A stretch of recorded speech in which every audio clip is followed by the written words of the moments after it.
দাঁড়াই, পাশে দাঁড়িয়ে আমরা আজকে ইয়া করি। ও আল্লাহর বান্দারা, রাসূলের চাচা এই তাকে ওয়াইসি যুদ্ধের ময়দানে বল্লম দিয়ে মেরে তার কলিজা চিবিয়ে চিবিয়ে খেয়েছিল, চিবিয়ে চিবিয়ে খেয়েছিল। তখন ওয়াইসি যখন মুসলমান হয়ে গেল, তখন কাঁদতেছে আর বলতেছে যে মুহাম্মদ আমাকে, রাসূল আমাকে মাফ করবে না এবং আল্লাহ আমাকে মাফ করবে না। তখন বলতেছে, হুজুর বলতেছে, আমি তোমার কাছে শুনতে চাই কেমন করে তুমি আমার চাচাকে মেরেছিলে। তখন বলছে, আমি তো চাচাকে মেরে, তোমার চাচাকে মেরেছিলাম, শুধু মারি নাই, কলজা বাহির করে চাবায়া চাবায়া খেয়েছিলাম, কান দিয়ে নাক দিয়ে এরকম ভাবে আমি মালা গাঁথিয়া গলায় পড়েছিলাম।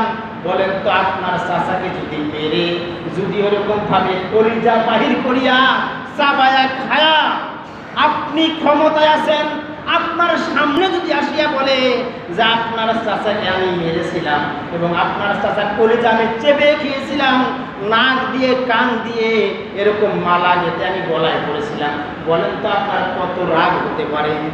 তখন বল, রে ওয়াইসি, তুমি আর এই কথা বলিও না, আমার অন্তরে মানে না। তুমি যে কালেমা পড়েছ, তুমি যে আমার কাছে সিলিন্ডার হয়েছ, তুমি যে আমার দলে এসেছ, তুমি যে ইসলামের পতাকা এসেছ, তুমি যে ইসলামের কালেমা পড়েছো, আমি সব কিছু আল্লাহর হস্তে মাফ করে দিয়েছি। বলেন সুবহানাল্লাহ। এই ওয়াইসি এত দূর অন্যায় করার পরেও আমার নবী আপনার নবী মাফ করে দিয়েছে। আমার নবী আপনার নবীকে বাড়ি ছাড়া করেছিলেন, ভিটা ছাড়া করেছিলেন, মার দিয়েছিলেন, তাইফের ময়দানে রক্তাক্ত করেছিলেন, 3 থেকে 4 বার অজ্ঞান হয়ে গিয়েছিলেন, রক্ত বাহির হইতে হইতে জুতার সাথে লেগে গিয়েছিল, তাও কি করেছিলেন? মাফ করে দিয়েছিলেন। এই জন্য আজকে কোনো ওয়াজ নয়, আজকে কোনো কথা নয়, আমার সকলের কাছে অনুরোধ থাকবে, আমরা কোনো সুযোগ না খুঁজি, আমারই ওই ভাই, আমারই আপনজন, আমরা সকলে মিলেমিশে চলতে চাই, নতুন করে বাংলাদেশকে আমরা করতে চাই। কে কোথায় যায় যাক, আমার তো এখানে থাকতে হবে।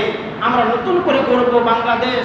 আমরা নতুন করে যারা আছে এইখানে হিন্দু, তারা আমাদের ভাই, তারা এই দেশে, তারা সংখ্যালঘু নয়, তারা এই দেশের নাগরিক। তাদের মন্দিরে আমরা হামলা না করি, তাদের এরকম উপাসনায় হামলা না করি, আমরা তাদেরকে পাহারা দিব। তারা অল্প, তাদেরকে আমরা পাহারা দেবো। এটা রাসূলের আদর্শ, এটা আল্লাহর হুকুম যে যারা সংখ্যালঘু থাকবে, যারা অন্য ধর্ম থাকবে, তাদেরকে তোমাদের পাহারা দিতে হবে। এই জন্য আল্লাহর বান্দা বান্দিরা, আমরা সকলের প্রতি সহানুভূতি হয়ে যাই। আজকে এই মানুষগুলি কত মর্মার্থ হয়ে গেছে, এই মানুষগুলি কত কোটি কোটি মানুষ আজকে এরকম হয়ে গেছে। যা আল্লাহ নতুন করে আজকে আমাদেরকে চলার ফেরার করার, আমাদের সকলের প্রতি সহানুভূতি করার তৌফিক দিক। আল্লাহ আজকে হাট বাজার ঘাট সকল স্বাভাবিক হয়ে যাক, দেশ স্বাভাবিক হয়ে যাক।